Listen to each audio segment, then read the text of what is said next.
Humans of planet Earth, welcome back to JRE in a nutshell.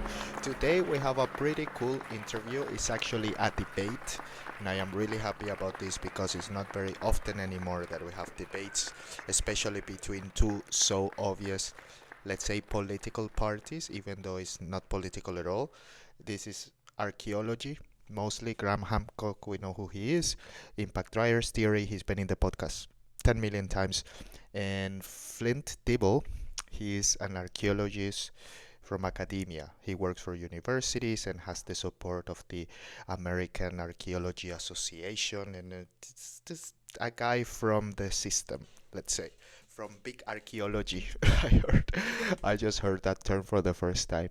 But first, as usual, please don't forget to like, subscribe, press that bell, and tell all your friends. We are in all of these social media, so whatever you use, follow me and share with your friends. So let's start with the conversation. I'm gonna give you first all of the topics that they spoke about, and then after I will give you my personal opinion. If you don't want to watch the 3.5 hours, even if you 1.3 exit, it's still 3.5 hours. At the end, I will just tell you who won the argument. Of course, I don't know shit about this, about archaeology, but I can definitely tell you who won the argument, who lost the argument, what happened, and all of this kind of shit. I will tell you after.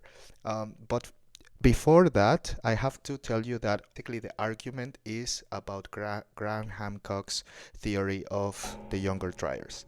So basically, is this other guy, Flint, trying to disprove it, and Graham trying to, you know, prove it.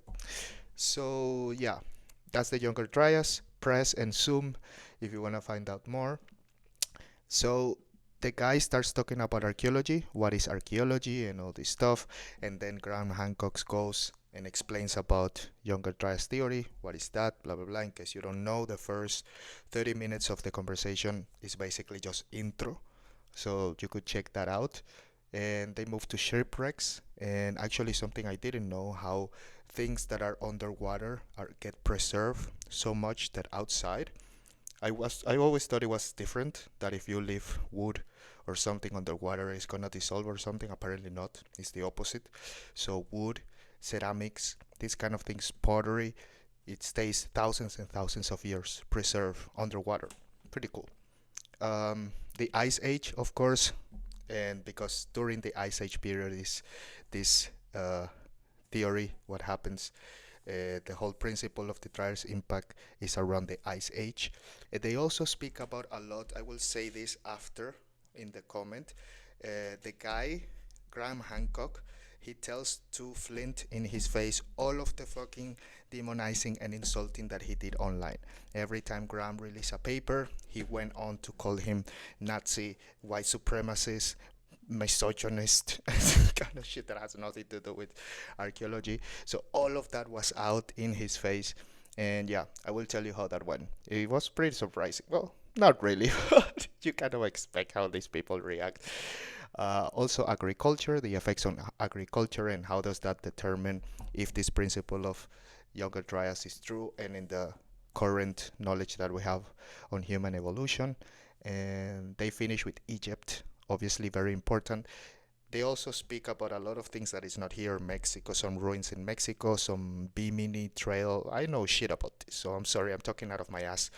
And the conversation, all in all, is okay. I have some kind of superficial interest in the subject, so it's fine, but you cannot watch it faster than 1.3 if you don't know the subject. It's weird names and it's complicated English. So yeah, it's a pretty tough and complex conversation all in all. So now to my opinion, what happened? Um, so let's say that uh, Graham Hancock doesn't really have strong arguments or evidence for the younger Dryas impact theory. Uh, that's what this guy Flint Dibble basically brought up to light.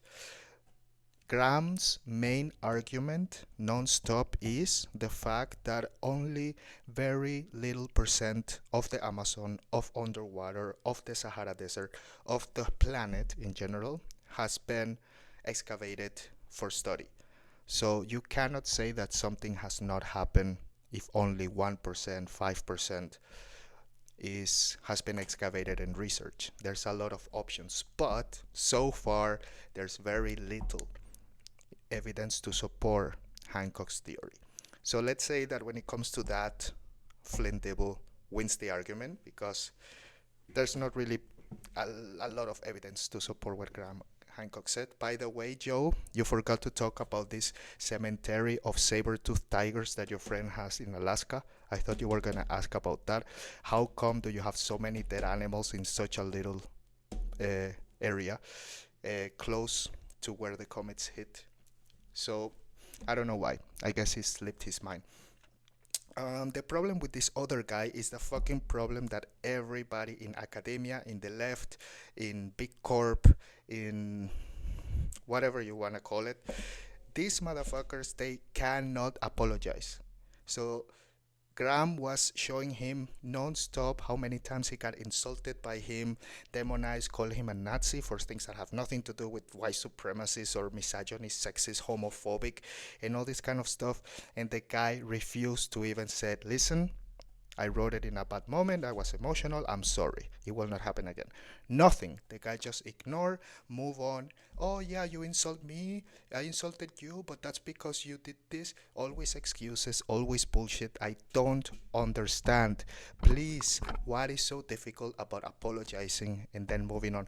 If this guy Flint would apologize and say, hey dude, you know what, I'm sorry, I will keep it amicable in the future, I would actually say Flint Dibble won the argument, but he didn't because he acted like a little bitch and always like, oh, and even after they show him the tweets like 5 times, the guy goes like, whoa, but all you have is the same tweet and you show it like 5 times. And Joy's like, but you do admit that you wrote it, because the guy, after they showed it 10, 15 times, the guy couldn't even admit it once.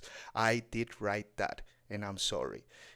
These words cannot come out of anybody's mouth on the fucking corporate media, on the media, politics, big pharma. Anyone who is on the left, they cannot apologize. What's wrong? Why not? God damn it, just say sorry. It's so frustrating. So yeah, big piece of shit, this Flint guy, just because of that. And Graham Hancock, yeah, he was a little bit butthurt.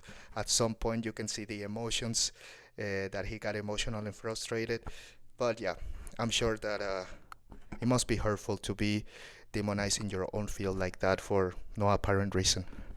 So I'm really happy that we had a debate actually, and that's the only reason why I'm giving this episode 4 nuts. If you like the topic, you're probably gonna think it's 5 nuts.